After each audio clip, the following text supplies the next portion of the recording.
Bien-aimés dans le Seigneur, je vous salue au nom de Jésus-Christ, l'incomparable grand maître de tous les temps et de toutes les circonstances. Jésus, l'unique grand maître qui est digne d'être adoré. Merci à tous les frères et les sœurs qui nous posent des questions afin de comprendre les Saintes Écritures. Bien-aimés, je vous remercie pour toutes vos collaborations, toutes vos questions, tous vos commentaires concernant la parole. Mes frères, je suis revenu afin de répondre à certaines questions qui parfois dérangent certaines personnes concernant la saine doctrine. Je l'ai toujours dit et je vais continuer de le dire que nous ne disons pas ici les choses que nous prenons de notre propre pensée, mais nous interprétons la parole. Alors, si nous avons des interprétations différentes, frère, le frère Armando est disponible pour venir dans vos chaînes ou soit pour vous inviter dans la chaîne Vérité sans cesse afin que nous puissions partager la parole sur les choses qui édifient l'Église. Est-ce que vous me saisissez? Donc, je suis disponible. Vraiment, je suis là. S'il y a des frères qui sont d'accord ou en désaccord avec la parole que nous prêchons, invitez-moi dans vos chaînes, je suis disponible. De la même manière que moi aussi, je peux vous inviter dans Vérité sans cesse TV afin que nous partagions la parole. J'espère que vous avez nos numéros de contact pour le GEC. Donc, appelez-nous si il y a alors des divergences afin que nous puissions nous asseoir sur une même table, fraternellement, respectueusement, partager la parole de Dieu pour que l'Église soit édifiée. Gloire à Jésus. Frères, les tribulations et les 7 années de tribulation, est-ce que cela va arriver avant l'enlèvement ou après l'enlèvement de l'Église ou pendant l'enlèvement de l'Église? C'est ce que nous allons expliquer aujourd'hui afin que vous compreniez la parole. On va prier. D'éternité en éternité, tu es Seigneur. Merci Seigneur Jésus parce que tu es incomparable. Nul est semblable à toi. Tu es l'unique d'être adoré, d'être acclamé Jésus dans les cieux, sur la terre et sous la terre. Merci infiniment Père de ce que tu es avec nous. Garde, protège tes enfants qui veulent comprendre ta parole. Fortifie Seigneur Jésus, en toi seul, nous avons toute notre foi parce que tu es au-dessus de tout et de tous. Ton magnifique nom, nous allons prier et nous disons Amen. Je remercie tous les frères du GEC et les sœurs du GEC pour les enseignements, les prédications et partages bibliques que nous avons chaque week-end, pas seulement, c'est chaque jour que nous partageons la parole de Dieu. Mes frères, c'est un sujet qui est vraiment polémique. C'est un sujet qui bouleverse la compréhension de plusieurs. Alors, j'aimerais interpeller premièrement à ceux qui sont assoiffés de la parole, ceux qui aiment les Écritures, ceux qui sont esclaves de Jésus, de prendre les Bibles, de vous asseoir avec vos stylos et vos papiers pour que vous ayez la marche, afin que vous puissiez bien comprendre ce que nous allons dire ici. Parce qu'il y a des moments que nous disons des choses, parfois, vous qui êtes de l'autre côté, vous ne comprenez pas ce que nous voulons normalement dire. Alors, je vais prendre mon temps. Je vais aller doucement. Vraiment, je vais vraiment marcher doucement afin que vous compreniez ce que cela signifie.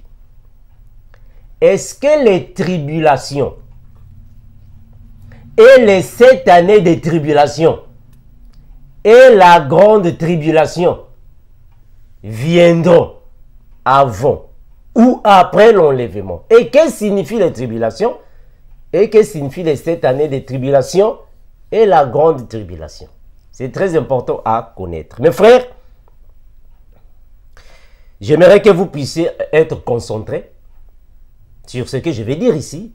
Si vous n'êtes pas d'accord de notre manière de marcher dans l'évangile, invitez-moi dans vos chaînes. Invitez le frère Armand dans vos chaînes, je viendrai pour que nous partagions la parole. Si vous n'avez pas de chaîne, appelez-nous. Je peux vous inviter dans notre chaîne. Vérité sans cesse, on va partager la parole. Voilà. Donc, je voulais dire ceci, mes frères.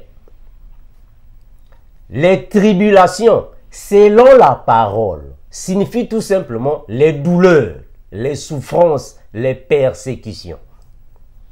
Les tribulations.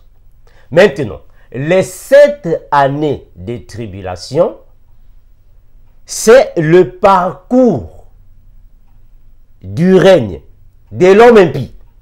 C'est-à-dire que l'Antéchrist, son parcours sur la terre, son règne sur la terre prendra seulement 7 années. C'est là qu'on va parler de 7 années de tribulation. Maintenant, la grande tribulation, je vais les expliquer avec les versets bibliques. Je vais d'abord verbalement. La grande tribulation, ce sont les 3 années et demie qui se trouvent dans les 7 années de tribulation. C'est-à-dire, quand l'homme du péché va signer le contrat du dévastateur, il a 7 années. Dans les 7 années, nous avons 3 années et demie de la grande abondance et 3 années et demie de la grande tribulation. Maintenant, on va expliquer ça bibliquement. Ça veut dire quoi ce que je dis? Premièrement, mon frère, il faut que vous compreniez les fondements de l'Église. C'est très important parce qu'on ne peut pas seulement faire les débats pour le plaisir de faire des débats. Il faut d'abord comprendre l'Église de Jésus. La Bible est constituée de quelle manière? On va comprendre, mes frères, que dans la Bible, nous avons des catégories de saints. C'est-à-dire qu'il y a 3 sortes de saints dans la Bible. Il y a les saints de la loi, c'est-à-dire que pendant le temps de la loi, il y a eu des saints là-bas. Les saints du temps de la loi. Il y a les saints du temps de la grâce et les saints du temps des tribulations, c'est-à-dire que de la grande tribulation. Au temps de la grande tribulation, le temps de la fin, après l'enlèvement, il y a aussi les saints qui sont là-bas. Donc, il y a 3 catégories de saints. Alors, on va aller dans la Bible afin que je sois encore plus clair. Qui sont appelés les saints du temps de la loi? Les saints, c'est qui? Matthieu. Je vais dans Matthieu 27, 52. Matthieu chapitre 27, le verset 52. Matthieu 27, 52. Ici, on va démontrer que les saints du temps de la loi font aussi partie de ceux qui iront au paradis. Matthieu 27, 52. La Bible déclare ainsi. 52. La Bible dit ainsi. Les tombeaux, ou soit les sépulcres, s'ouvrirent et les corps de plusieurs saints qui étaient morts ressuscitèrent. On prend le verset 51 afin que ça soit encore clair. 51. Ou soit 50. C'est mieux. Jésus poussa de nouveau un grand cri et rendit l'âme, l'esprit. Et voici que le voile du temple se déchira en deux, depuis le haut jusqu'en bas. La terre trembla. Les rochers se fondirent. Les sépulcres s'ouvrirent, les tombeaux. Et les corps de plusieurs saints qui étaient morts ressuscitèrent. Quand Jésus était sur la croix, il s'est écrié. Après cela, quand il a rendu l'esprit ou l'âme, si vous voulez. Quand Jésus meurt sur la croix, il y a eu tremblement de terre. Avec ce tremblement de terre, les saints du temps de la loi étaient ressuscités. Ces saints-là, ce sont les saints du temps de la loi. Parce que c'est Jésus qui est la fin de la loi. Ce n'est pas moi qui le dis, c'est la Bible. Romains chapitre 10, verset 4. Romains chapitre 10, verset 4. La Bible dit ainsi. Car Christ est la fin de la loi, pour que tous ceux qui croient reçoivent la justice. Jésus, quand il était en vie, il était dans la loi de Moïse, au temps de la loi et les prophètes. Mais quand Jésus meurt, il établit alors la séparation entre la loi et la grâce. Mais dans la loi, il y avait des saints. Ce sont ceux qui ont ressuscité après la mort de Jésus. Ce sont les saints du temps de la loi. Maintenant, nous, dans notre époque, nous sommes au temps de la grâce. La grâce a commencé après la mort de Jésus. Voilà pourquoi on parle de l'Église. L'Église à caractère chrétien a commencé pendant le ministère apostolique. Là, nous sommes dans les œuvres que les apôtres ont alors faites. Mais on va comprendre que dans Actes des Apôtres, chapitre 2, verset 1er, ils ont reçu le baptême du Saint-Esprit. C'est-à-dire que le jour de la Pentecôte, c'est là que l'Église à caractère chrétien, c'est-à-dire que l'Église de la doctrine de Jésus a commencé là-bas. Jusqu'à aujourd'hui que je vous parle, nous sommes au moment de la grâce. Alors, dans notre époque, il y a les saints du temps de la grâce.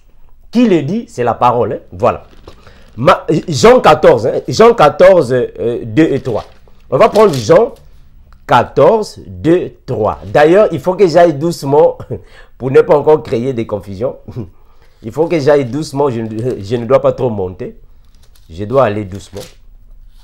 Jean chapitre 14, le verset 2 et 3. Je vais aller doucement, j'ai tout mon temps, afin que ceux qui aiment la parole comprennent. Comprennent si nous allons passer la grande tribulation ou pas, afin que vous compreniez. C'est très important. Mes frères, j'aimerais vous interpeller. Dans la vie chrétienne, on ne peut pas encaisser ce que vous avez déjà appris il y a très longtemps, aussi longtemps qu'il y a des rectifications à faire, des corrections à faire. Je donne mon exemple. Moi, je suis né dans l'église protestante. Grandi dans l'église protestante, mes parents étaient des diacres. J'ai même un frère qui est pasteur dans l'église protestante. Donc j'ai passé presque toute ma vie dans l'église protestante. J'ai appris plusieurs choses. Mais quand le Seigneur m'a révélé, quand le Seigneur m'a parlé, j'ai compris que ce que j'ai appris là-bas n'était pas correct. Hein, frère, ce que j'ai appris là-bas n'était pas correct. Il fallait les rectifier, les corriger. Est-ce que vous voyez? Donc, plusieurs parmi vous aussi, vous êtes dans le même bain. Ce que vous avez pris il y a longtemps, vous avez consommé ça, on vous a inculqué beaucoup de faussetés. Alors, pour corriger ces faussetés, ça vous fait maintenant du mal. Or, il faut savoir, dans la foi chrétienne, nous devons apprendre et désapprendre pour réapprendre. C'est très important. Apprendre, désapprendre et réapprendre. C'est très important. Très important. Alors, les saints du temps de la grâce. Jean 14, 2 et 3. Jean 14, 2, 3. Que dit la parole? La parole dit ainsi. Jean 14, 2, 3.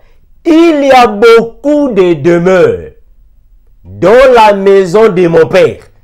Si ce n'était pas le cas, je vous l'aurais dit. Je vais vous préparer une place. Et lorsque je vais préparer une place, je reviendrai et je vous prendrai avec moi, afin que là où je suis, vous y soyez. Le Seigneur Jésus est en train de dire, attention, je précise, Jésus est en train de dire au sein du temps de la grâce, je répète, Jésus-Christ est en train de dire au sein du temps de la grâce que je vais vous préparer une place. Mais quand je reviendrai, je vous prendrai. Il parle au sein du temps de la grâce. Maintenant, puisque les saints du temps de la loi aussi ont reçu l'évangile de Jésus, parce qu'il faut comprendre que quand Jésus meurt sur la croix, il a fait 3 jours dans le séjour de mort. Qu'est-ce qu'il faisait là-bas, dans le séjour de mort? Éphésiens chapitre 4. Tout ce que je vais dire, je vais commencer à donner des versets bibliques afin que vous compreniez. Quand Jésus meurt sur la croix, il est parti dans le séjour des morts. Pour aller faire quoi? Éphésiens chapitre 4. On va prendre le verset 8. Vraiment, aujourd'hui, j'ai tout mon temps de chercher les versets bibliques. Parce que je vais aller doucement afin que vous compreniez. Vous comprenez. Je ne veux pas aller rapidement. Je vais aller doucement afin que vous compreniez, frère. Éphésiens chapitre 4. Le verset 8. Éphésiens 4, verset 8. Que dit la parole? La Bible dit ainsi. C'est pourquoi il est dit, il est monté sur les hauteurs. Je suis dans une autre version ici. Je suis dans une autre version. Vous pouvez aussi avoir une autre version. Je suis dans une autre version. Il est monté sur les hauteurs. Il a amené les captifs. Maintenant, je vais poser la question. Il a eu ses captifs où? Parce qu'un captif signifie un prisonnier. Un captif signifie un prisonnier. Maintenant, il a eu ses prisonniers où? Je vais continuer. Après, je vais répondre. Il a emmené les captifs et il a fait des dons aux hommes. Or, le verset 5, que signifie il est monté, sinon qu'il est aussi descendu dans les profondeurs, ou soit dans les régions les plus basses de la terre. Celui qui est descendu, c'est celui qui est monté au-dessus de tous les cieux, afin de remplir tout l'univers. Jésus-Christ, quand il meurt, il est parti dans les profondeurs. En d'autres termes, il est parti dans le séjour des morts. Mais pour aller faire quoi? Pour aller libérer les captifs. Mais qui étaient les captifs? Les captifs étaient les saints du temps de la loi. Saisissez-moi bien, frère. Je vais évoluer doucement afin que vous compreniez. Tous les saints du temps de la loi, c'est-à-dire que tous les prophètes qui marchaient avec le Seigneur du temps de la loi. Attention, ici je ne parle pas de ceux qui ont été déjà, enfin, voilà, je ne vais pas aller là-bas pour ne pas vous compliquer. Les prophètes qui sont morts dans le Seigneur étaient captifs dans le séjour des morts parce que Jésus n'avait pas encore le contrôle. Là, je ne vais pas arriver là-bas. Quand Jésus va là-bas, c'est pour les libérer. Les libérer signifie tout simplement leur prêcher l'évangile. Là, nous sommes dans Jude. Leur prêcher l'évangile, puis ils ont emmené tout cela dans le séjour des morts, c'est-à-dire dans le lieu de repos, afin qu'ils se reposent. Afin qu'ils se reposent. Tous les saints sont dans le lieu de repos. Ils se reposent. Parce que là-bas, dans le livre des rois, on nous a dit que le prophète Samuel montait. Est-ce que vous voyez ça? Il montait. Donc, il était dans le lieu de repos. Ils sont dans le lieu de repos. Maintenant, quand Jésus dit que je vais vous préparer une place, il dit ça premièrement aux saints du temps de la grâce, mais aussi les saints du temps de la loi qui sont dans les repos. Voilà pourquoi Jésus, quand il viendra pour venir prendre les vierges sages, c'est d'abord les morts qui vont ressusciter. Mais ces morts vont rester, ils viendront d'où? Ils viendront du lieu de repos. Est-ce que ça va? Je vais aller doucement, doucement. Donc, ceux qui vont monter du temps de la loi, ceux qui vont monter des sépulcres, vont monter avec les chrétiens, les vierges sages du temps de la grâce. Ils sont partis au paradis. Ça, ce sont les saints du temps de la loi et les saints du temps de la grâce. Maintenant, quand ces deux catégories de saints, on les appelle aussi par les moissons. Je ne vais pas aller là-bas, je ne vais pas mélanger beaucoup de choses. Ce sont les moissons. La première moisson et la deuxième moisson. Voilà. Donc, quand les saints vont au paradis, frère, ce n'est pas la fin du monde. Parce qu'on nous avait dit dans nos églises que non, quand Jésus vient, il nous prend, nous sommes partis au paradis, c'est la fin du monde. Non, non, ce n'est pas la fin du monde. Le monde continue. Puisque le monde va continuer, alors il y aura la troisième catégorie des saints qui vont rester. C'est-à-dire que les vierges folles vont rater l'enlèvement. Ce n'est pas moi qui le dis. Je suis dans Matthieu chapitre 25. Matthieu chapitre 25. Afin que vous compreniez là où je suis. Avant que je puisse donner les réponses finales. Je veux que vous compreniez d'abord la constitution de la Bible. C'est très important. Matthieu chapitre 25. Matthieu chapitre 25. Que nous dit là-bas la parole de Jésus-Christ. C'est très important. Ici, je vais parler des 10 vierges. Le verset premier. Alors, le royaume des cieux ressemblera à 10 vierges qui ont pris leur lampe pour aller à la rencontre de l'époux. C'est-à-dire, nous avons dans l'église de Jésus la saine doctrine. Je pèse mes mots, mes frères. Je souligne ce que je dis. Nous avons dans l'église de Jésus la saine doctrine, deux catégories de saints. Les vierges sages, ce sont les saints du temps de la grâce. Et les vierges folles seront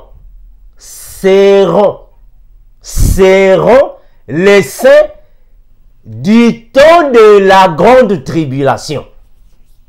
C'est-à-dire que quand les sages iront, les folles vont rester. Donc l'église est divisée en deux. Mais attention, les saints de la loi là-bas ne font pas partie de la saine doctrine. Mais quand Jésus les rachète, ils feront alors partie. Ça va? Je vais avancer. Alors, ça, ce sont les trois catégories de saints que nous avons dans la Bible. Trois catégories de saints. Les saints du temps de la loi, les saints du temps de la grâce et les saints du temps de la grande tribulation. C'est-à-dire que la fin des temps, après l'enlèvement. Je vais avancer, mes frères. Je vais avancer. Alors, qu'est-ce qui prouve qu'au temps de la grande tribulation, il y aura aussi des saints? Ce n'est pas moi qui le dis, c'est la Bible. Nous sommes dans Apocalypse. Chapitre 6, versets 9 à 11. Apocalypse chapitre 6. On va prendre le verset 9 et 11. La Bible déclare ainsi. Quand il ouvrit, c'est-à-dire que quand l'agneau ouvrit le cinquième sceau, je vis sous l'autel les âmes de ceux qui avaient été mis à mort à cause de la parole de Dieu et à cause du témoignage qu'ils avaient rendu. Voilà, je vais lire ça dans une version qui est plus commune afin que nos frères ne soient pas en fait perturbés. Parce que je veux que vous puissiez comprendre là où nous sommes. Vous comprenez, pour ne pas qu'il y ait de divergences. Parce que moi, je comprends que plusieurs parmi vous ont été comme moi. Moi, à l'époque, quand j'étais dans l'église protestante, je croyais à tout ce qu'on me disait là-bas. Mais quand Dieu a commencé maintenant à me faire voir d'autres choses, quand j'ai commencé de faire des recherches, quand j'ai commencé aussi de fréquenter les aînés, d'écouter les aînés, quand j'ai commencé aussi de demander à Dieu la volonté, Dieu a commencé à me révéler, m'ouvrir la tête, la sagesse, l'intelligence. Je commençais maintenant à m'ouvrir, jusqu'à ce que je me suis rendu compte que, oh non, en réalité, auparavant, j'étais dans les faux. C'est maintenant que Dieu a commencé maintenant à travailler. Non, fais ceci, regarde ça. Mes frères, la parole de Dieu, pour comprendre la parole de Dieu, c'est un problème de dons. C'est une grâce. Nous tous, nous ne comprendrons jamais la parole de Dieu à la même échelle. C'est une grâce, c'est un don. Donc, quand on vous donne parfois des enseignements qui contredisent ce qu'on vous avait dit par vos pasteurs dans vos églises, il ne faut pas parfois être dans les doutes. Parfois là-bas, il y a plusieurs faussetés là-bas, frère. Plusieurs faussetés. J'évolue. Je vous ai déjà dit, si vous n'êtes pas d'accord des enseignements que je donne, invitez-moi dans mon chaîne. Je suis disponible. Je suis disponible. Invitez-moi, appelez-moi. Frère Amando, on veut faire des partages. Viens dans notre chaîne. Je suis disponible. Je suis disponible. Appelez-moi, frère. Moi, je ne suis pas comme d'autres hommes de Dieu. Non. Quand tu l'appelles, il faut passer par la secrétaire. Il faut passer par les protocoles. Il faut passer par les surveillants. Non. Le frère Amando, quand vous m'appelez directement, je réponds le téléphone. Direct. Donc, appelez-moi pour des partages. Je suis disponible. Attention, pour les partages qui édifient l'église. Les partages qui édifient l'église. Voilà, ne m'appelez pas pour... Non, frère Amando, on va parler sur le pétage. Non. Ne m'appelez pas pour des choses comme ça. Appelez-moi pour les enseignements. Voilà, la parole qui édifie l'église. Maintenant, les saints qui vont traverser la grande tribulation, qui sont-ils? Apocalypse 6, 9 et 8, que je disais, pardon, 6, 9 à 11. 6, 9, 11. La Bible dit ainsi. Quand il ouvrit le cinquième sceau, ici, c'est le Seigneur Jésus. Quand le Seigneur Jésus ouvrit le cinquième sceau, je vis sous l'autel les âmes de ceux qui avaient été immolés à cause de la parole de Dieu et du témoignage qu'ils avaient rendu. Ça, ce sont les saints qui vont traverser la grande tribulation. Pourquoi? Mais parce que ce sont les âmes qui sont sous l'autel. Ça veut dire quoi? Les âmes qui sont sous l'autel. On va expliquer, frère. Parce qu'on avait déjà expliqué ça. Vous savez, au temps de Moïse, Dieu avait dit à Moïse, Moïse, fais-toi construire ou bâtir un tabernacle. Alors, dans le tabernacle, nous avons 3 divisions. Le tabernacle est composé de 3 sections. Le lieu très saint, le lieu saint et le parvis. Alors, les autels étaient dans le parvis. Si vous voulez, l'autel ici était dans le parvis. Or, le lieu très saint, c'est le symbole, ou soit la représentation du 3e ciel. Pourquoi? Parce que c'est dans le lieu très saint que se trouvait l'arche de l'alliance de Dieu. Et le souverain sacrificateur entrait là-bas une seule fois par année. Donc ça symbolise le 3e ciel. Là où se trouve alors la sanctification de Dieu la plus avancée. Quand je vais parler sur ce tabernacle, je vais aller encore plus en profondeur. Ici, je suis en train de parler sur un autre sujet. Alors, l'autel était dans le parvis. Le parvis signifie le monde. Maintenant, ici, on nous dit qu'on a tué les âmes sous l'autel. C'est-à-dire, en d'autres termes, on a tué les saints dans le monde. Est-ce que vous saisissez? On a tué les saints dans le monde. Mais pourquoi dans le monde? Mais parce que ce sont les saints qui étaient au temps de la grâce, mais qui n'ont pas marché avec le Seigneur quand quand la Vierge sage est partie, ils sont restés dans le monde. Voilà pourquoi on va les tuer sous l'autel. C'est un terme, une expression. On va les tuer dans le monde, dans le parvis. Le parvis signifie le monde. C'est-à-dire que ce sont des chrétiens qui aujourd'hui, il est chrétien aujourd'hui, mais il est au même temps dans le monde. Donc, il est ni chaud, ni froid. Est-ce que vous voyez ça? Il est dans le Seigneur, mais il est aussi dans le monde. Le monde signifie le parvis. Dans le langage biblique, le parvis signifie le monde. Donc, on va les tuer dans le parvis, sous l'autel, dans le parvis. Mais ils vont mener la vie des prières, bien après. Je vais continuer, c'est très important. Voilà pourquoi ici, on a dit que ce sont des âmes qui ont été immolées. Immolées. Immolées signifie quoi? Immolées signifie décapité. Ah, donc, ce sont des chrétiens qui auront la mort par la décapitation. C'est-à-dire que ce sont des saints qui seront décapités. Maintenant, on pose une question. Est-ce que tous les saints seront décapités? Non, non frère. Dans notre époque, il y a des saints qui vont mourir sans être décapités. Mais dans leur époque, au temps de la grande tribulation, tous les saints seront décapités. Pourquoi?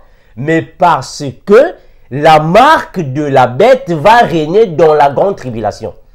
Dans la grande tribulation, si tu refuses la marque de la bête, on te décapite, on te tue.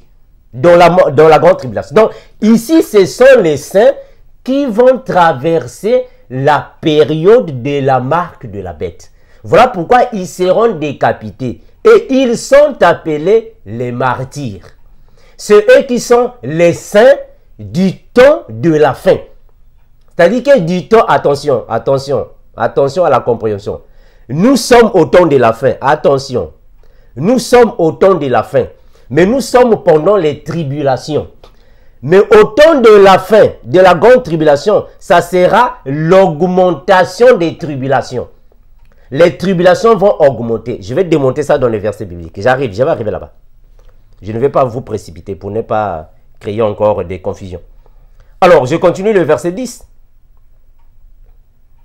Ils crièrent d'une voix forte en disant, jusqu'à quand souverain, saint et véritable, tardes-tu à juger et à tirer vengeance à notre sang sur les habitants de la terre? Mes frères, saisissez-moi bien, c'est important. Saisissez-moi bien, c'est important. Je vais relire ça, après je vais expliquer. Alors, ils crièrent d'une voix forte en disant, jusqu'à quand, souverain saint et véritable, tardes-tu à juger et à tirer vengeance de notre sang sur les habitants de la terre? Une robe blanche leur fut donnée. Je vais d'abord expliquer là-bas.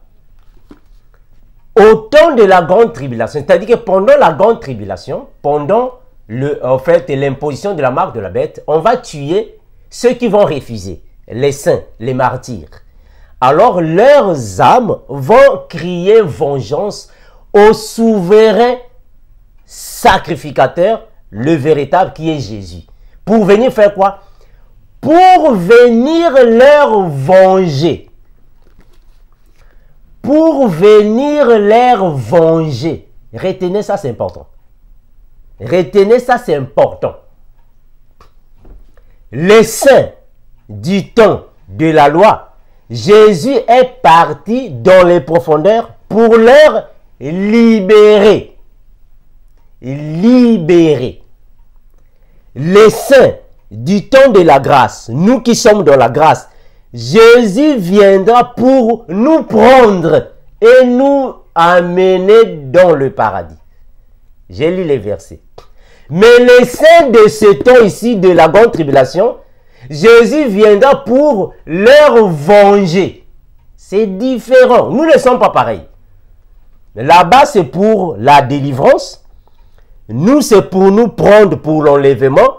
Mais pour eux, là-bas, c'est pour la vengeance. La vengeance de Jésus, c'est quoi? Apocalypse chapitre 20.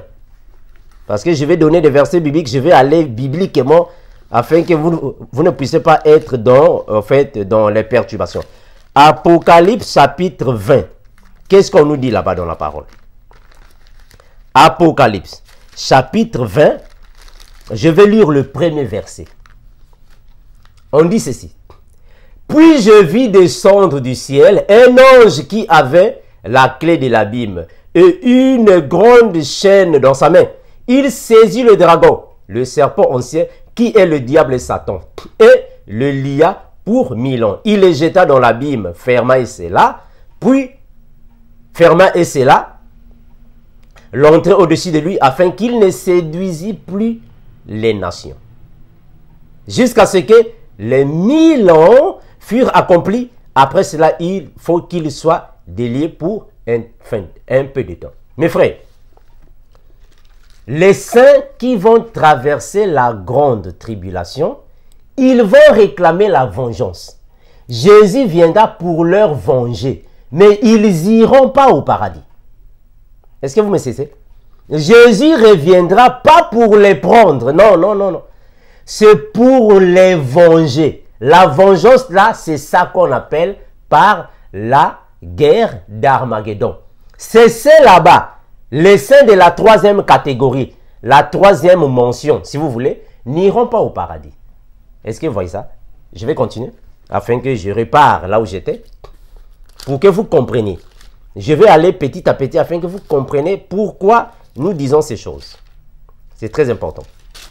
Je prends le verset 10. Hein. Je suis toujours dans Apocalypse chapitre 6. Je prends le verset 10. Alors, jusqu'à quand, Seigneur, souverain saint et véritable, tardes-tu à juger et à tirer vengeance de notre sang sur les habitants de la terre? Une robe blanche leur fut donnée à chacun.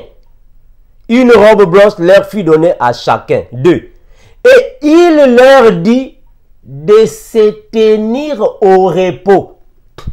Soit en repos. De se tenir en repos quelque temps encore jusqu'à ce que fût complet le nombre de leurs compagnons de service et de leurs frères qui devraient être mis à mort comme eux. Est-ce que vous comprenez ça?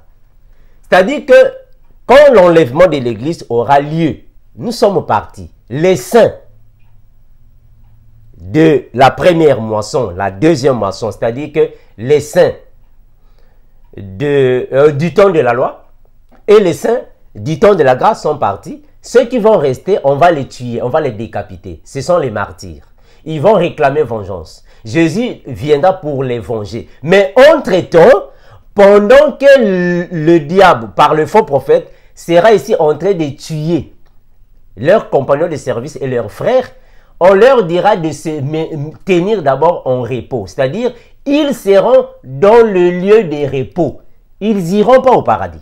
Ils seront dans le lieu des repos. Voilà. Ça, c'est clair. Ils seront dans le lieu des repos, mais ils n'iront pas au paradis jusqu'à ce que Jésus viendra se venger pour alors eux. Ça, ce sont les trois catégories des saints que Dieu a dans son plan. Maintenant, on va évoluer. On va évoluer. Alors, nous allons prendre maintenant Apocalypse chapitre 13, le verset 7. C'est à partir d'ici maintenant qu'on va commencer maintenant d'expliquer que ces événements vont arriver dans quel moment. Apocalypse chapitre 13, de versets 7 et 8. Apocalypse 13, 7 et 8. Je suis dans Apocalypse 13, 7 et 8. Qui dit la parole de Jésus-Christ notre Seigneur? La Bible dit ainsi. Et il lui fut donné de faire la guerre aux saints. Le diable, quand il va, le diable fera la guerre aux saints. Maintenant, je vais poser la question à vous qui êtes là-bas à la maison. Quand vous allez m'appeler, on va parler sur ces questions que je vous pose ici. La Bible dit que le diable fera la guerre aux saints. La question est celle de savoir, il s'agit de quelle sorte de saints? Quelle catégorie de saints? Les saints du temps de la loi? Les saints du temps de la grâce? Ou les saints qui vont traverser la grande tribulation? C'est ça la question maintenant à se poser. Est-ce que vous voyez? Je continue, parce qu'on va répondre à ça. Et il lui fut donné de faire la guerre aux saints et de les vaincre. De faire la guerre aux saints et de les vaincre. Frère, ici on parle des saints qui vont traverser la grande tribulation. C'est-à-dire les saints de la troisième catégorie, ou soit de la troisième moisson. Les saints là-bas de la troisième moisson. Pourquoi? On continue de lire la Bible. Pourquoi? Je continue. Je suis toujours dans le verset, dans l'autre à 7. Et il lui fut donné autorité sur toute tribu, tous les habitants de la terre. Toute tribu, tout peuple, toute langue et toute nation. Quand le diable va avoir l'autorité sur toutes les tribus de la terre, toutes les langues de la terre, toutes les nations de la terre, mes frères, les enfants de Dieu ne seront plus ici sur la terre. Parce qu'ils seront déjà tués. C'est-à-dire que quand la Bible dit que le diable leur fera la guerre et le diable les vaincra. C'est-à-dire qu'il leur fera la guerre et il les vaincra. Les vaincra signifie les tuer. Être vaincu ici signifie tuer. Est-ce que vous voyez ça? Je continue. Et tous les habitants de la terre adoreront la bête. Pendant ce temps ici, quand on va adorer la bête, on va tuer tous les saints. Les saints qui vont rester. Est-ce que vous me cessez? Les saints qui vont... Donc ici, il fait la guerre aux saints qui vont traverser la grande tribulation. Voilà. Je donne encore un autre passage. Apocalypse 12, 17. 12, 17. La Bible dit ainsi. Et le dragon c'est le diable. Le premier cavalier. Et le dragon fut irrité contre la femme.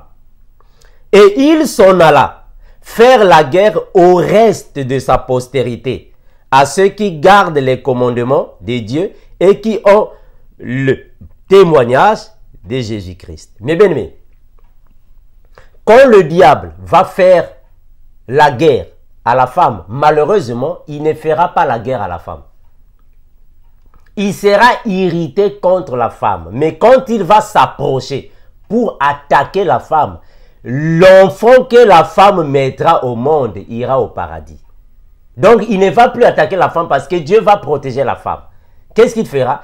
Il ira attaquer les restes de la postérité de la femme. Qui sont les restes? Ce sont les saints qui vont traverser la grande tribulation. Est-ce que vous voyez ça? Parce que la femme ici, ce sont les vierges sages. Est-ce que vous voyez en fait le langage qui est ici? Le langage, la pensée qui est ici. La femme qui est l'église, comprenez ici. La femme qui est l'église a deux postérités. C'est-à-dire qu'elle a deux enfants. Les sages et les folles. Mais les sages vont monter. La femme a mis au monde l'enfant est parti au ciel. Ça, ce sont les sages. Mais ce n'est pas encore fini parce que la femme a aussi une postérité. C'est-à-dire que les saints qui vont rester, les folles et les 144 000. Le diable ira les attaquer. Est-ce que vous voyez ça? Voilà, je vais évoluer. Maintenant, frère, les tribulations signifient les douleurs, les persécutions.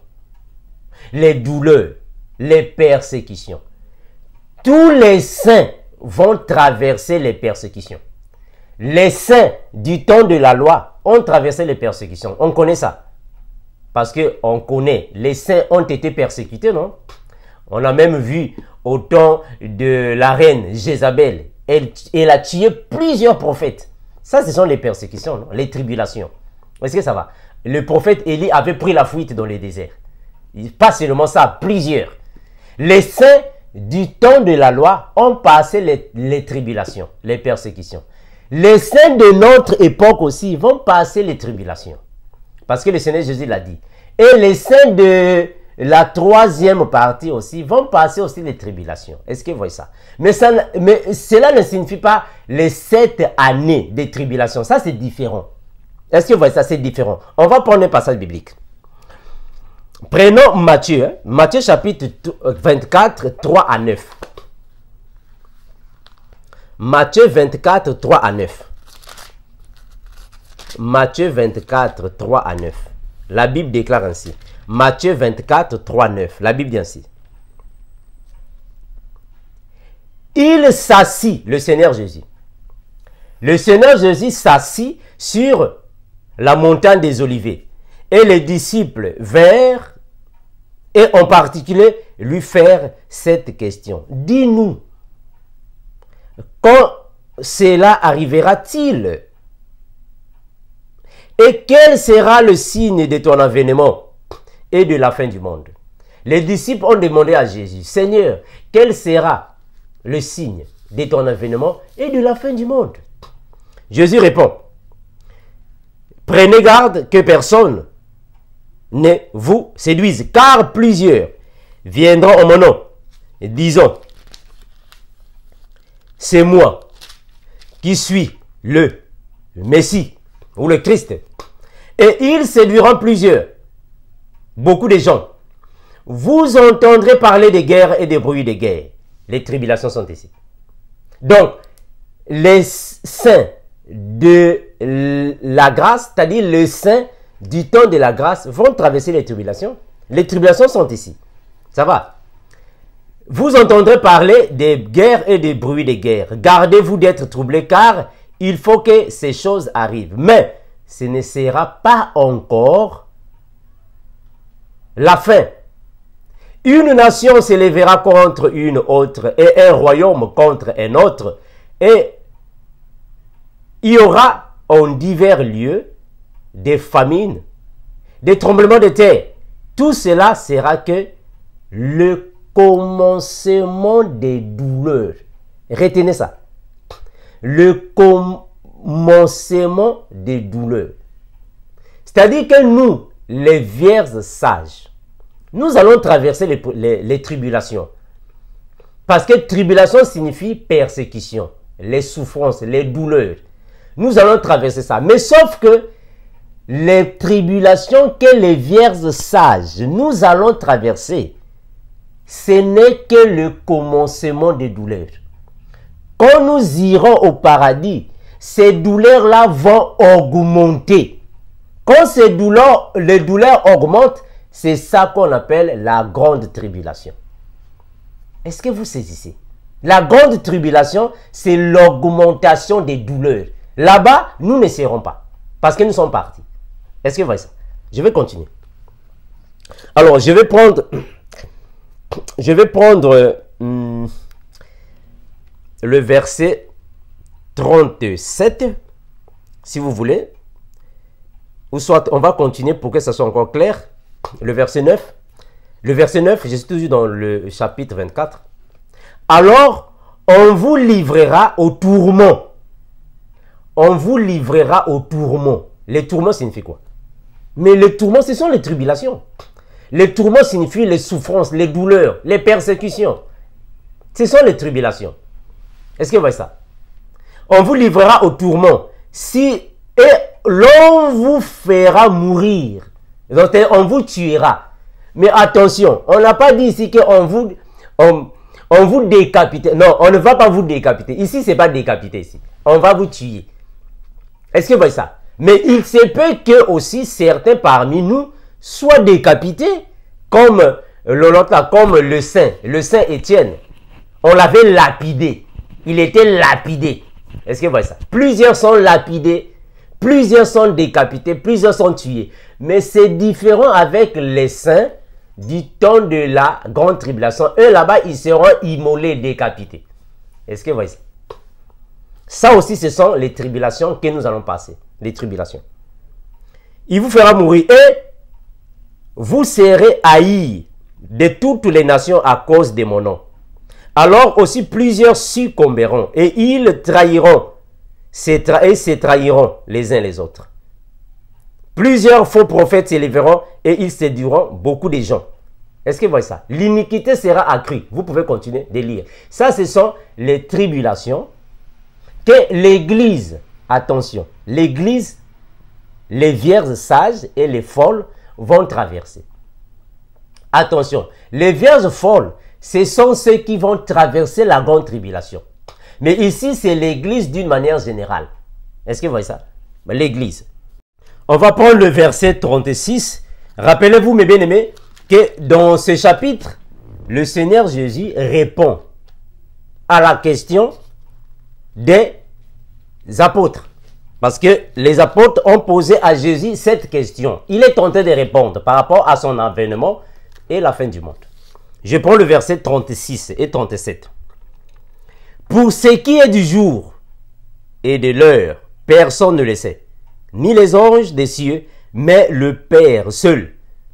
Ce qui arrivera du temps de Noé arrivera de même à l'avènement du Fils de l'homme. Est-ce que vous voyez ça? Jésus confirme que ce qui arrivera, c'est la même chose qui s'est alors produit au temps de Noé. Attention, l'avènement qu'il dit ici, c'est quel avènement? C'est quand il viendra prendre les saints du temps de la grâce ou les saints du temps de la grande tribulation. Est-ce que vous voyez ça? Donc, il faut comprendre le calendrier. Mes frères, c'est très important. Il faut comprendre le calendrier. Ici, il est en train de parler sur les saints du temps de la grâce. C'est-à-dire que nous, Jésus viendra nous prendre, mais ce qui va arriver, c'est la même chose qui s'est produit au temps de Noé. Au temps de Noé, c'était comment? On va continuer pour que vous ayez l'idée. Au temps de Noé, c'était comme ça. Je suis dans le verset 38.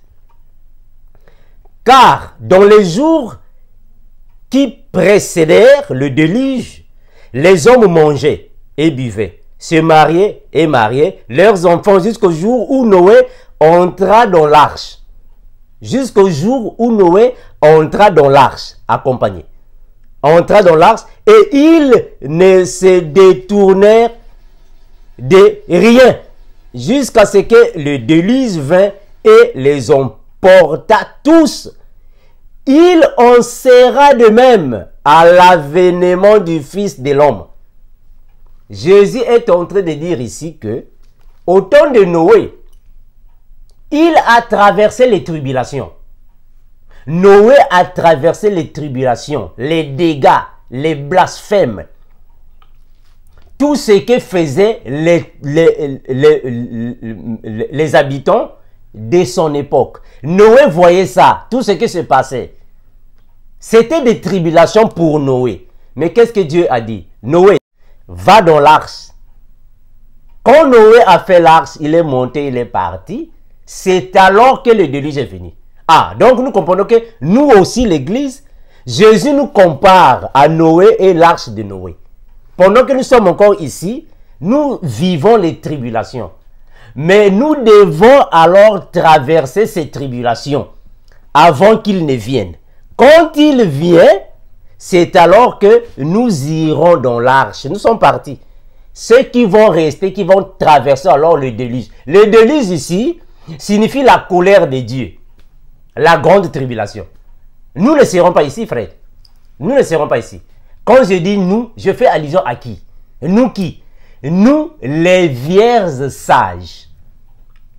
Est-ce que vous voyez ça? Les vierges sages ne seront pas ici pendant le déluge de Noé. Non, nous sommes partis. Mais qui vont rester? Ceux qui vont rester, c'est aussi les chrétiens, c'est-à-dire que les faux chrétiens. Ceux qui étaient ni chauds ni froids, qui vont rester. Mais bien après, Jésus viendra leur libérer. Attention.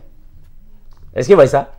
Je ne veux pas aller là-bas, je ne veux pas épingler beaucoup là-bas pour ne pas créer des confusions. C'est-à-dire qu'ils seront rachetés pendant la grande tribulation. Jésus va les racheter. Ce sont les saints-là que le diable leur fera la guerre.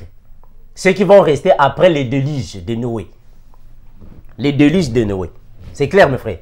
Voilà, on va évoluer afin que vous compreniez là où nous sommes. Vous comprenez, ça fait du bien de donner les versets bibliques et les expliquer afin que vous compreniez là où nous sommes, mes bien-aimés. C'est très important. Alors, mes frères,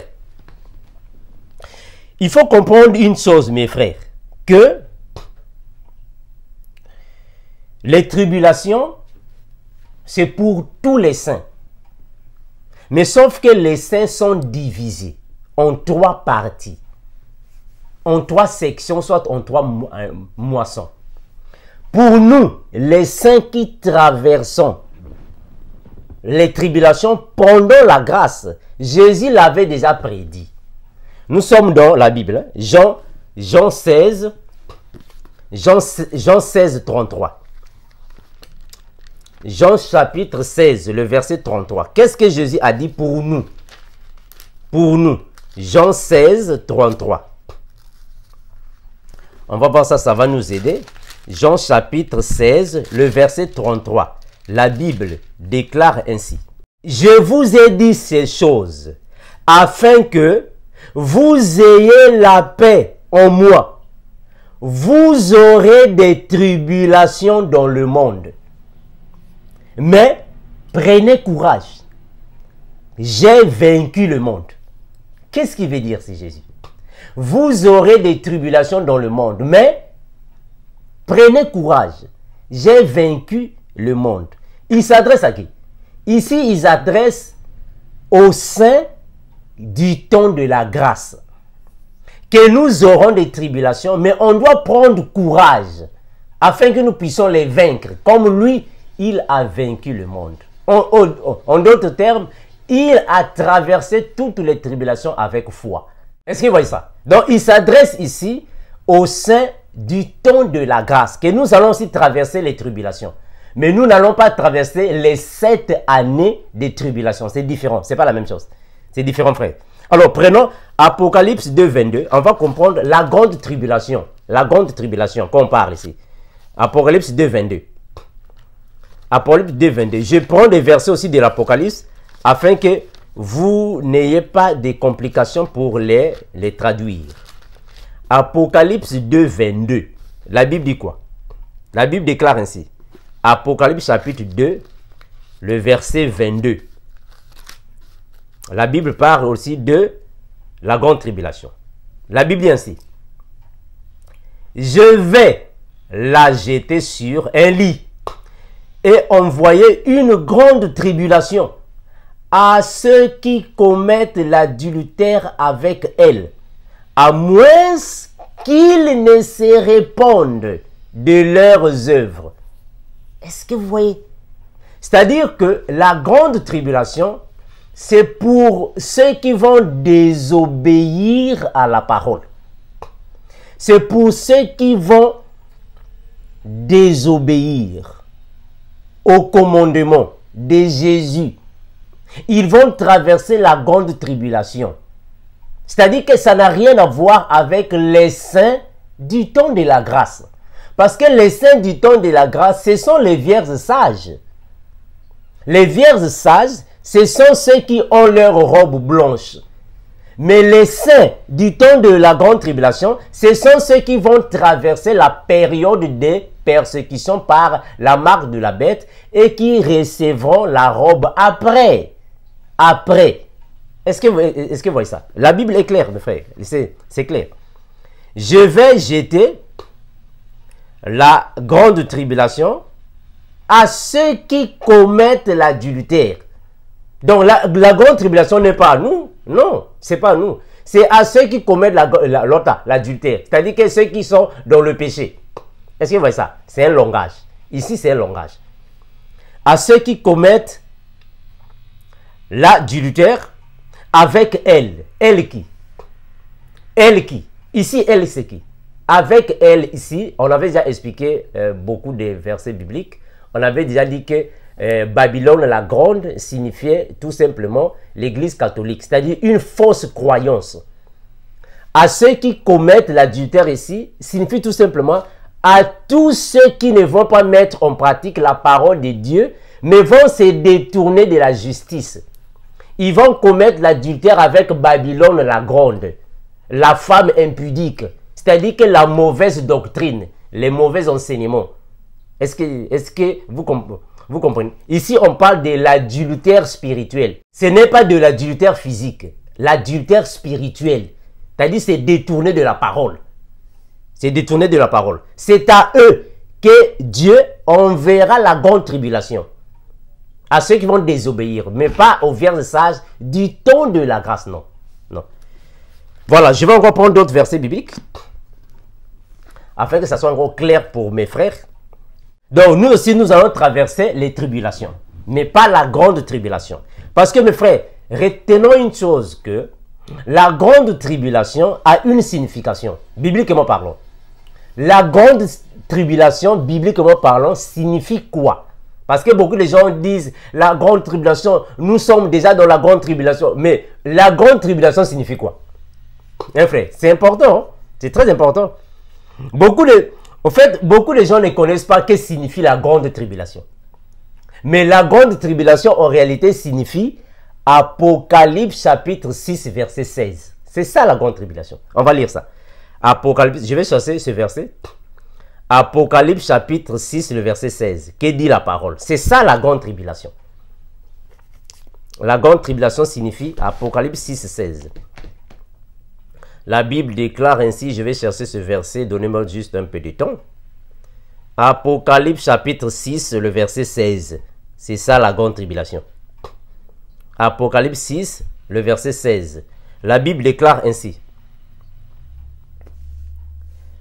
Et il disait aux montagnes et aux rochers, tombez sur nous et cachez-nous devant la face de celui qui est assis sur le trône et devant la colère de l'agneau. Ah, vous voyez ça? La colère de l'agneau signifie la grande tribulation. Est-ce que vous comprenez? La colère de l'agneau signifie la grande tribulation. Qui a dit ça? C'est pas moi, c'est la Bible. Partons dans Matthieu, afin que nous comprenions. Matthieu. Donc, la colère de l'agneau signifie la grande tribulation. Partons dans Matthieu. Matthieu 3, 7. Matthieu chapitre 3, le verset 7. La grande tribulation. Matthieu chapitre 3, le verset 7. Donc, nous les vierges sages, nous n'allons pas passer la grande tribulation. Non. On ne va pas passer la grande tribulation. L'église va monter avant la grande tribulation. Avant les 7 tribulations. Parce que la grande tribulation se trouve dans les 7 tribulations. Les 7 années de tribulation. Les 7 années de tribulation vont commencer quand le diable ira signer le contrat du dévastateur. Dans Daniel chapitre 9, verset 27. Je vais arriver là-bas. Alors, ici, je vais donner la signification de la grande tribulation. Matthieu chapitre 3, le verset 7. La grande tribulation signifie quoi? Matthieu 3, 7. Matthieu chapitre 3, le verset 7. Alors, voilà, Matthieu 3, 7. Ça va nous aider à comprendre ce que signifie la grande tribulation. Écoutez. Le prophète Jean, quand il était en train de baptiser, qu'est-ce qui se passe? Il a vu venir à lui, à son baptême, des pharisiens et des sadducéens. Et il leur dit, race de vipères, qui vous a appris à fuir la colère à venir? Est-ce que vous voyez ça? Le prophète Jean-Baptiste, il était en train de baptiser dans l'eau du Jourdain. Les pharisiens et les sadducéens sont venus. Et qu'est-ce qu'il a dit? Il a dit, race de vipères, qui vous a appris à fuir la colère à venir? Maintenant, qu'est-ce que signifie la colère à venir? La colère à venir signifie la grande tribulation. Gloire à Jésus. Est-ce que vous voyez ça? La colère à venir signifie la grande tribulation. Oh, la grande tribulation, c'est ce qu'on a lu ici. Apocalypse 6, 16. La grande tribulation. Maintenant, est-ce que nous, les vierges sages, est-ce que les saints du temps de la grâce vont traverser la grande tribulation, la colère de Dieu? Nous disons non. Mais que dit la Bible? On va aller dans la Bible. Parce que moi, je ne peux pas dire ça. Sinon, vous allez dire, non, frère Armando, ça va. On va dans la Bible. Que nous dit la Bible? 1 Thessaloniciens chapitre 5 verset 9. 1 Thessaloniciens 5, 9. Qu'est dit là la parole? 1 Thessaloniciens 5, 9. Est-ce que nous allons traverser la grande tribulation? Soit la colère de Dieu. 1 Thessaloniciens 5, 9. La Bible dit ainsi. 1 Thessaloniciens 5, 9. Écoutez. Car Dieu ne nous a pas destinés à la colère, mais à l'acquisition du salut par notre Seigneur Jésus-Christ. Dieu ne nous a pas destinés à la colère. En d'autres termes, Dieu ne nous a pas destinés à la grande tribulation. Gloire à Jésus. Est-ce que vous me cessez? Donc, Dieu ne nous a pas destinés à la grande tribulation, qui est la colère à venir. Ce n'est pas nous. Les saints du temps de la grâce ne vont pas arriver à la colère de Dieu, à la grande tribulation. Non, on ne va pas arriver là-bas. Il ne nous a pas destinés d'y arriver. Alors, on va encore prendre un autre élément, afin que vous compreniez, parce qu'on doit prendre des témoins. Romains 5, 9. Romains chapitre 5, le verset 9. Qu'est-ce qu'on dit là-bas? Romains chapitre 5, le verset 9. Je vais chercher ça. Romains 5, 9. Romains 5, 9. La Bible déclare ainsi.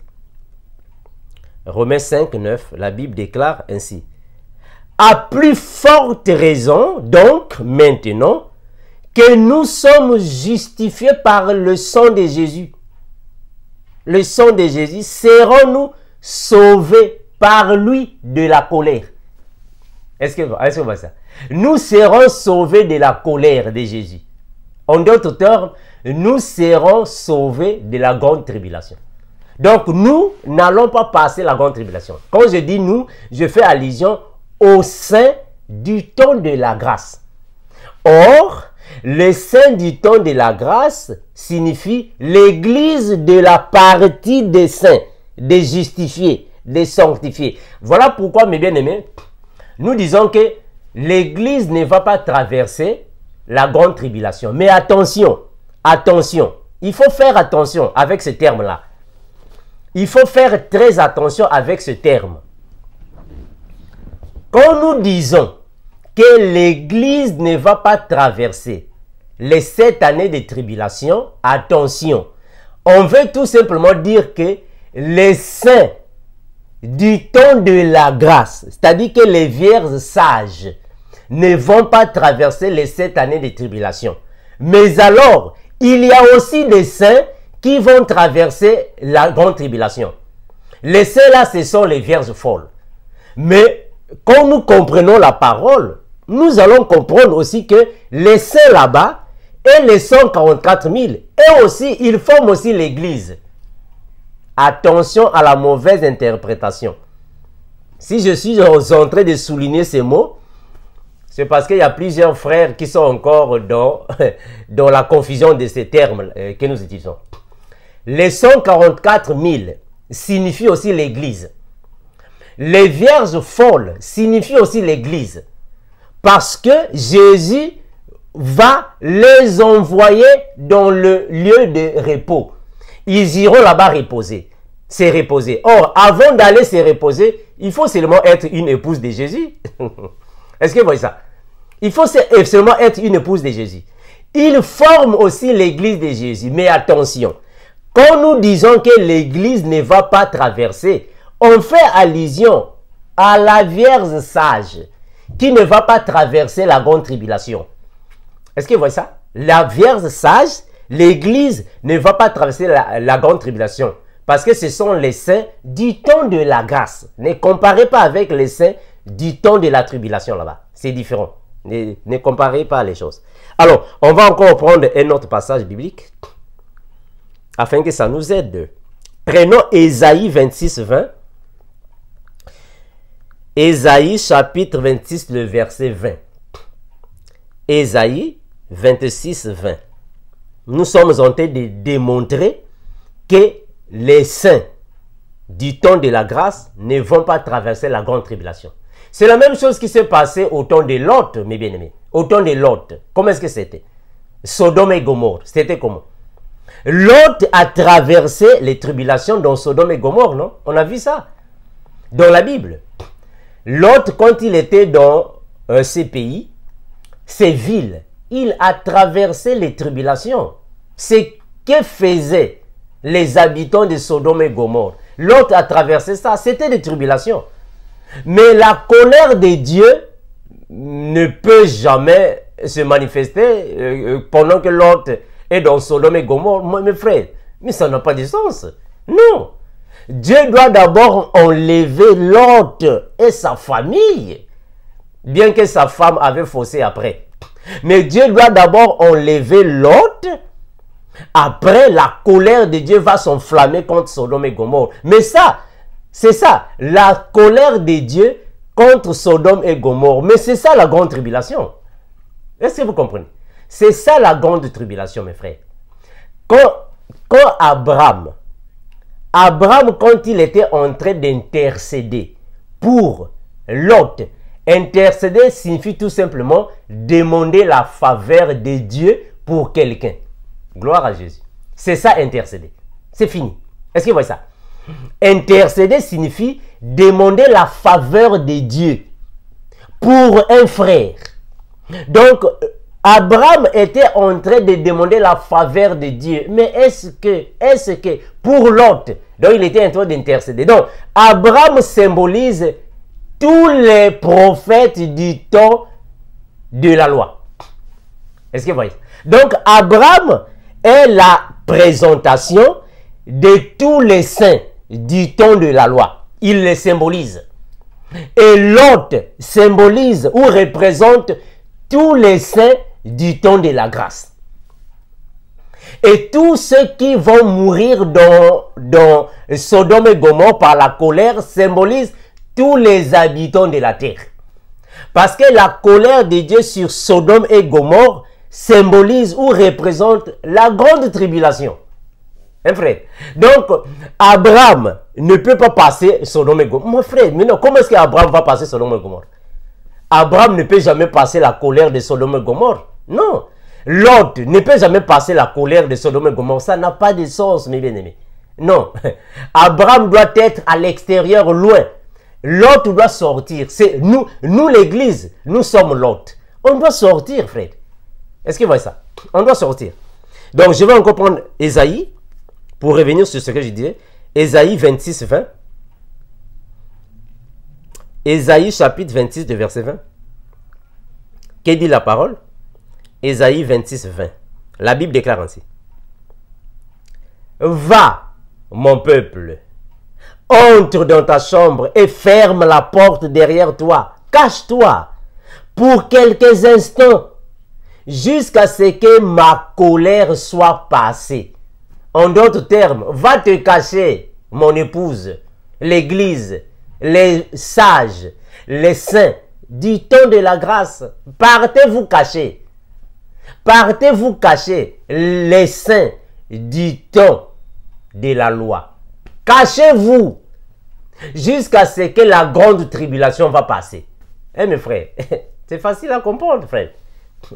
C'est facile. Donc nous, les saints du temps de la loi, les saints du temps de la grâce, nous n'allons même pas passer la grande tribulation, non.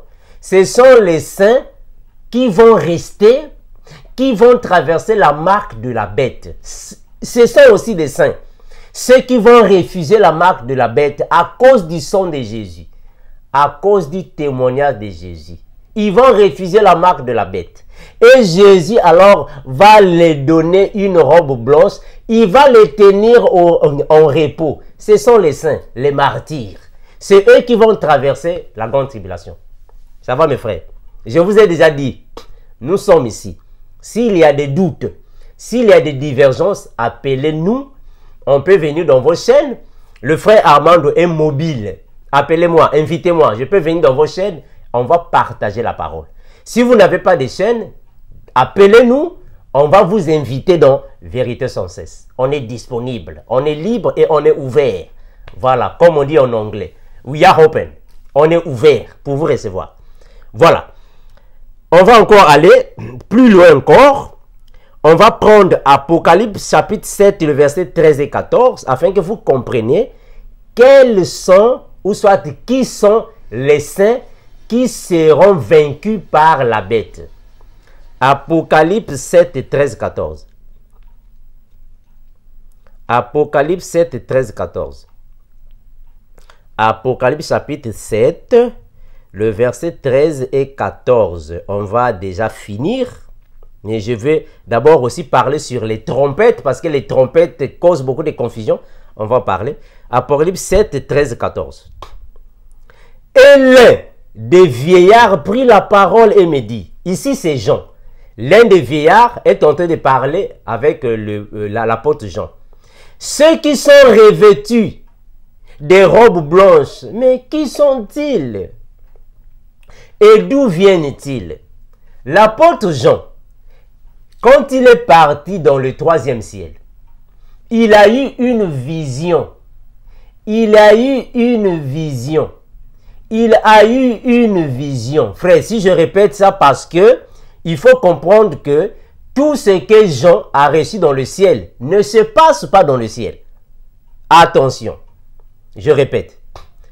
Le livre de l'Apocalypse, toutes les prophéties qui se trouvent dans le livre de l'Apocalypse, le frère Jean étant apôtre, il est parti recevoir ces révélations dans le 3e ciel. Mais ces révélations ne se passent pas dans le 3e ciel. Il y a des éléments qui se passent ici sur la terre. Les uns, c'est-à-dire que quelques éléments se déroulent, les autres se sont déjà déroulés et les autres se dérouleront. Attention, ça ne se passe pas dans le ciel, ici sur la terre. Et l'un des vieillards prit la parole et me dit, ceux qui sont revêtus des robes blanches, qui sont-ils et d'où viennent-ils? Et je lui répondis, je lui dis, mon Seigneur, je ne le sais. Et il me dit, ce sont ceux qui viennent de la grande tribulation. Ce sont ceux qui viennent de la grande tribulation. Mais qui sont-ils? Qui viennent de la grande tribulation? On va continuer. De la grande tribulation. Ils ont lavé leurs robes et ils ont blanchi dans le sang de l'agneau. C'est pour cela qu'ils sont devant le trône de Dieu. Mais qui sont-ils? Qui viennent de la grande tribulation? Là, il faut remonter au verset premier. Remonter au verset premier. Vous allez comprendre. Remonter au verset premier. Regardez. Toujours dans le chapitre 7. Après cela, je vis 4 anges debout aux 4 coins de la terre. Ils retenaient les 4 vents de la terre. Saisissez ça, c'est important. Ils retenaient les 4 vents de la terre afin qu'il ne soufflât point de vent sur la terre, ni sur la mer, ni sur aucun arbre. Je vis un ange qui montait du côté du soleil levant et il tenait le sceau des dieux vivants. Il s'écria d'une voix forte aux 4 anges qui avaient été donnés de faire du mal à la terre et à la mer. Il dit, ne faites point du mal à la terre et à la mer. Ne faites point de mal à la terre, ni à la mer, ni aux arbres, jusqu'à ce que nous ayons marqué du sceau le front des serviteurs de Dieu. Retenez ça, c'est important. C'est important, mes frères. Ne faites point de mal à la terre, ni à la mer, ni aux arbres, jusqu'à ce que nous ayons marqué du sceau le front des serviteurs de Dieu. C'est ceux-là qui viennent de la grande tribulation. Ça veut dire quoi? On va expliquer. C'est-à-dire que quand la marque de la bête sera ici sur la terre, la marque de la bête sera alors sous le patronage du faux prophète qui est la deuxième bête, qui est physiquement le pape de l'église catholique. Je viendrai avec une vidéo, je vais le démontrer. Pendant ce temps-là, tout celui qui refusera de prendre la marque de la bête sur le front et sur la main droite sera décapité. Et après avoir décapité tous, alors les anges déchus qui sont aux quatre coins de la terre seront relâchés. Mais avant de les relâcher, il faut que Dieu d'abord mette son cachet ou soit son sceau sur les serviteurs. En d'autres termes, ceux qui viennent de la grande tribulation, ils doivent tous être tués. Mais avant de les tuer, ils doivent recevoir premièrement le Saint-Esprit. Ils doivent recevoir la grâce. Est-ce que vous voyez ça? Donc, c'est eux qui viennent de la grande tribulation. Ce sont les saints qui vont traverser la grande tribulation. Maintenant, qui sont-ils? Qui sont-ils? Je vais dans la Bible. Qui sont-ils? Je suis toujours dans Apocalypse chapitre 7. Apocalypse chapitre 7, on va prendre le verset 4. Qui sont ceux qui viennent de la grande tribulation? Apocalypse chapitre 7, le verset 4. Écoutez. Et j'entendis le nombre de ceux qui avaient été marqués du sceau, 144 000 de toutes les tribus des fils d'Israël. Premier point. Ceux qui viennent de la grande tribulation, c'est ceux qui doivent recevoir le Saint-Esprit. Le sceau de Dieu signifie le Saint-Esprit. Mais ce sont premièrement les 144 000 d'Israël. Attention, ça, ce n'est qu'un chiffre symbolique. Nous sommes dans l'Apocalypse. Cela ne signifie pas réellement 1, 2, 3, 4, jusqu'à 144 000. Non, c'est juste un chiffre symbolique. Nous sommes dans l'Apocalypse. Les 144 000 signifient les fils d'Israël qui n'avaient pas la grâce, qui n'ont pas la grâce de nos jours, mais qui vont recevoir la grâce pendant ce moment ici, après l'enlèvement de l'église, quand nous irons. Ils vont recevoir la grâce. C'est ce qu'on appelle par le sceau. Le sceau. C'est-à-dire, ils vont recevoir la marque du sceau sur le front. C'est eux qui sont les serviteurs. Parce qu'ils vont se repentir après l'enlèvement. Ils vont se convertir après l'enlèvement. Les 144 000. Qui encore? On va encore prendre la deuxième vague qui vont recevoir. Le verset 9. Je suis toujours dans Apocalypse chapitre 7. Je prends le verset 9. Après cela, je regardais et voici, il y avait une grande foule que personne ne pouvait compter, de toute nation, toute tribu et tout peuple et toute langue. Ils se tenaient devant le trône et devant l'agneau, revêtus de robes blanches. C'est eux ici qui viennent de la grande tribulation. Est-ce que vous voyez ça? Ceux qui viennent de la grande tribulation, c'est ceux qui ont des robes blanches. Ce sont les vierges folles. Est-ce que vous me saisissez? Ce sont les vierges folles. Pendant ce temps ici, les sages sont au paradis. Donc, les 144 000 et les vierges folles sont aussi les saints du temps de la fin. C'est les saints de la troisième catégorie. La troisième partie dont je vous ai cité. Les saints du temps de la loi, les saints du temps de la grâce et les saints du temps de la fin.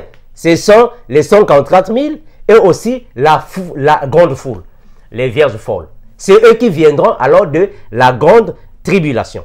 Est-ce que vous êtes là? Voilà. Donc, on va repartir sur un point que plusieurs frères m'ont déjà parlé. Mais nous comprenons que c'est une mauvaise interprétation de la parole. On va essayer d'expliquer ça. Mes frères, on va essayer d'expliquer ça, c'est important. Mais bien aimés, j'ai dit auparavant que, avant de comprendre la Bible, il ne faut jamais prendre un seul verset biblique. Tu prends seulement un seul verset. Voilà, j'ai compris la Bible. Non, non, non, non. La Bible, on ne peut pas la comprendre avec un seul verset. Il faut faire le parcours afin de comprendre la pensée de Dieu. Est-ce que vous voyez ça? Je vais alors, mes bien-aimés, vous parler des trompettes. Parce qu'il y a plusieurs personnes qui confondent un peu sur les trompettes. C'est très important. Les trompettes. Mes frères, quand la Bible parle des trompettes, ici la Bible ne fait pas allusion aux trompettes d'une manière générale. Depuis le temps des prophètes et au temps des apôtres et au temps du règne de l'homme de l'impie, ou soit de l'antéchrist, la colère de Dieu, il y a des trompettes. Mais toutes les trompettes ne sont pas pareilles. Ce ne sont pas pareilles, frère. L'histoire, soit la notion des trompettes ont commencé avec le prophète Moïse d'abord. Là, nous sommes dans Nombre. On va prendre Nombre. Nombre chapitre 10. C'est là qu'on parle des trompettes. Après, on va expliquer pourquoi les trompettes. Nombre chapitre 10. Je vais dans Nombre. Nombre, c'est le livre de notre bien-aimé, le frère Moïse. Nombre chapitre 10. On va prendre le premier verset. Puis, on va voir là où je vais descendre. Nombre chapitre 10. Voilà. Nombre chapitre 10. C'est là que la notion des trompettes ont commencé. Nombre chapitre 10. Le verset premier. La Bible dit ainsi. L'Éternel dit à Moïse, fais-toi 2 trompettes. 2 trompettes d'argent. Fais-toi 2 trompettes d'argent. Tu les feras en argent battu. Elles te serviront pour 1. Convoquer l'assemblée. 2. Pour signaler le départ. Voilà. On s'arrête d'abord par là. Dieu a dit à Moïse, Moïse, fais-toi 2 trompettes d'argent battu. Ces 2 trompettes te serviront. Une trompette pour le rassemblement du peuple. L'autre trompette pour le départ. Alors, on va lire, afin que vous compreniez, ça veut dire quoi ce que j'ai dit ici. L'autre pour le départ. Quand on sonnera, toute l'assemblée se réunira après toi. À l'entrée de la tente de la rencontre. Mais dans vos versions, vous allez lire la tente de l'assignation. Alors, si l'on ne sonne qu'une trompette, c'est-à-dire un son de trompette, les princes, les chefs des milliers d'Israël se réuniront près de toi. Quand vous sonnerez avec éclat, ceux qui campent à l'est partiront. Quand vous sonnerez avec éclat, pour la 2e fois, ceux qui campent au sud partiront. On sonnera avec éclat pour le départ. On sonnera avec éclat pour le départ. Vous sonnerez aussi pour convoquer l'assemblée, mais pas avec éclat. Est-ce que vous voyez mes frères? Au temps de Moïse, on sonnait des trompettes. Chaque trompette avait une signification. Chaque trompette donnait un certain message. Est-ce que vous voyez ça? Donc, que cela ne vous tourmente pas. Maintenant, on va aller dans l'Apocalypse, afin que vous compreniez pourquoi le jour de l'enlèvement, il y aura aussi des trompettes qui vont sonner. La dernière trompette va sonner. Pourquoi? Nous sommes dans 1 Corinthiens 15. 1 Corinthiens chapitre 15, le verset 51 et 52. 1 Corinthiens 15. On va voir ici pourquoi les trompettes vont sonner. Pourquoi? 1 Corinthiens 15. Parce que ce passage ici aussi fait donne beaucoup de confusion à nos bien-aimés. 1 Corinthiens 15. On va prendre le verset 51 et 52. 1 Corinthiens 15, 51, 52. Que dit la parole? La Bible déclare ainsi. 51 à 52. La Bible dit ainsi. Voici, je vous dis un mystère. Nous ne mourrons pas tous, mais tous nous serons changés en un clin d'œil, en un instant, à la dernière trompette. Je m'arrête. À la dernière trompette. Pourquoi il dit à la dernière trompette? Il ne dit pas à la première trompette. C'est ça la question maintenant à se poser. Pourquoi le frère Paul ne dit pas à la première trompette, il dit à la dernière trompette? Je vous ai lu Nombre chapitre 10. Je vous ai déjà lu, frère, Nombre chapitre 10. Quel était le rôle des trompettes? On comprend qu'à la dernière trompette, c'est la trompette du départ. C'est-à-dire que la trompette qui va nous donner le OK pour alors monter au paradis. C'est la trompette du départ pour le paradis. La dernière trompette. Regardez, je vais continuer. À la dernière trompette. Je vais continuer. À la dernière trompette, la trompette sonnera. Maintenant, question, quelle trompette qui sonnera? Parce que là-bas dans Moïse, on nous a dit qu'il y a deux types de trompettes. La trompette pour le rassemblement et la trompette pour le départ. Maintenant, ici, on nous dit que la trompette sonnera. Question, quelle trompette? Ah, donc ici, nous comprenons que c'est la trompette du départ. La trompette de l'enlèvement de l'église qui va sonner. Ça va? Attention, attention mes frères. La trompette signifie aussi le message. Attention, je ne suis pas là. Moi, je suis en train de clarifier ce qui se passe ici. Sonner la trompette signifie aussi donner un message. Mais ici, nous sommes dans la pensée des trompettes parce que beaucoup de frères confondent un peu les choses. Alors, la trompette sonnera. C'est clair, on a expliqué ça. Et les morts ressusciteront incorruptibles. Et nous serons changés. C'est-à-dire que quand la trompette va sonner, les morts vont ressusciter. Oh, ils vont ressusciter pourquoi? Mais ils vont rester pour le départ. Ah, donc c'est la trompette du départ. C'est la trompette qui donne le feu vert pour alors ressusciter et partir. Ça va? C'est clair. Maintenant, on va encore prendre un autre passage et je vais arriver dans les trompettes de l'Apocalypse. 1 Thessaloniciens 4, 16. 1 Thessaloniciens 4, 16. Je dois chercher ça ici. 1 Thessaloniciens 4, 16. 1 Thessaloniciens 4, 16. Qui dit la parole? 1 Thessaloniciens 4, 16. La Bible déclare ainsi. 1 Thessaloniciens 4, 16. La Bible dit ainsi. Car le Seigneur lui-même a un signal donné à la voix d'un archange et au son de la trompette de Dieu. Quelle trompette? Voilà, parce que nous aimons aller dans la profondeur de la parole. La trompette, au son de la trompette. Quelle trompette? Parce que nous avons deux types de trompettes. D'ailleurs, il y a déjà eu des trompettes là-bas. Mais ici, c'est quelle trompette? Fred, c'est la trompette du départ. C'est la trompette du départ. C'est-à-dire que nous sommes partis. C'est la trompette qui va alors nous donner accès d'aller au paradis. C'est la trompette qui va nous donner l'accès de monter.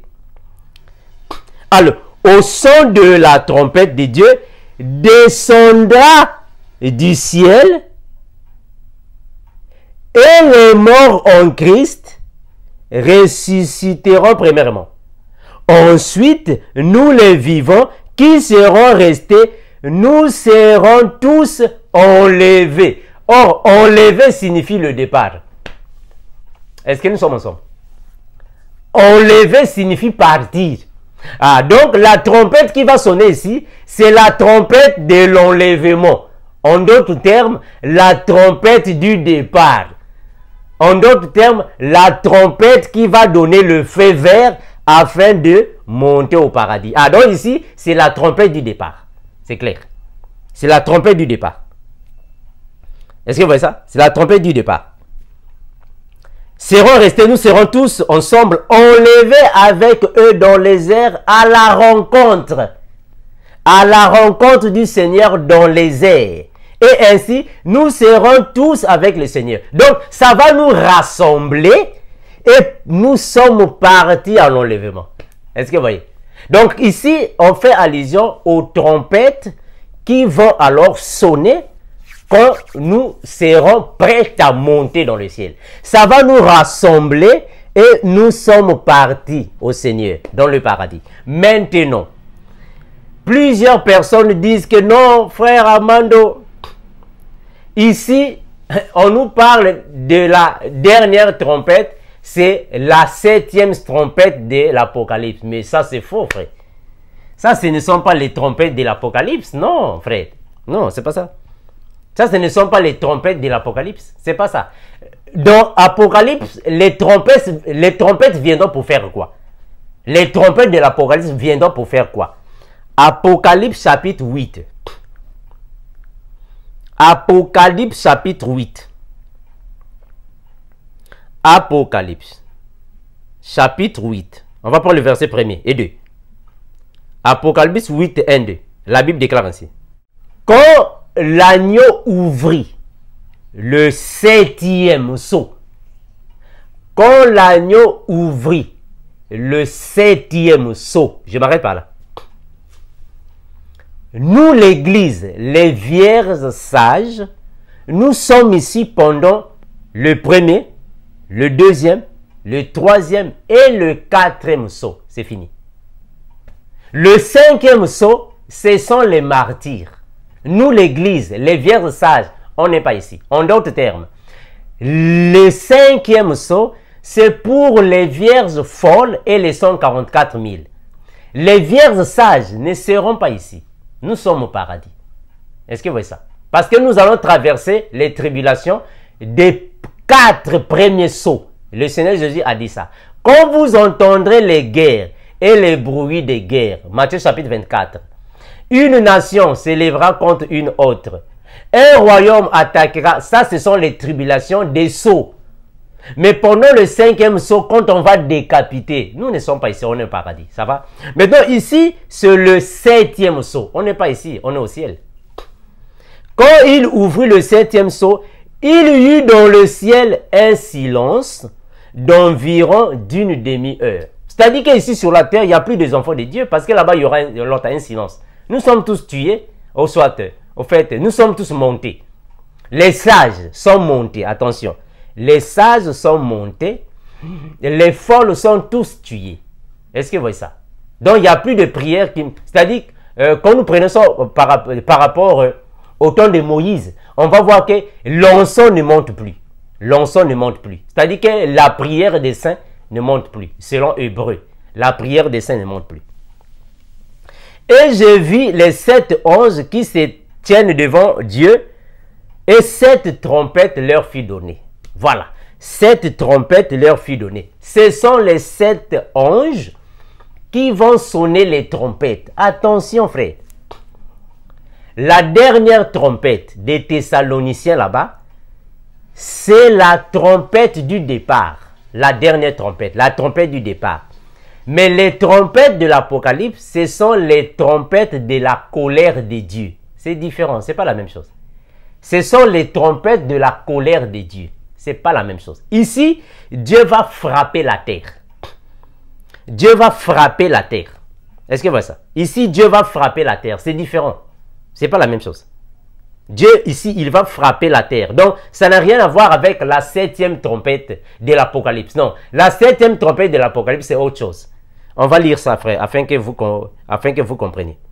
Parce que même si nous prenons Apocalypse chapitre 9, le 5e ange sonna de la trompette. Nous ne sommes pas ici.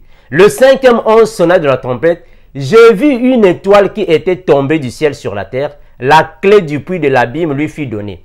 Elle ouvrit le puits de l'abîme et une fumée pareille à celle d'une grande fournaise monta du puits. Le soleil et l'air furent obscurcis par la fumée du puits. Des sauterelles sortirent de la fumée et couvrirent la terre, et un pouvoir semblable à celui des scorpions de la terre leur fut donné. Ici, on va ouvrir l'abîme et les démons qui sont dans l'abîme vont sortir. Nous ne sommes pas ici, frère.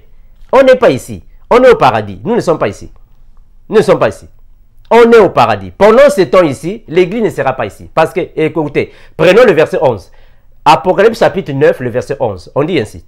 Le nombre des troupes de la cavalerie était 200 millions. J'ai entendu le nombre. C'est-à-dire que pendant la sonnerie du 5e ange, c'est-à-dire que quand le 5e ange va sonner la trompette, on va libérer de l'abîme 200 millions des démons. C'est-à-dire que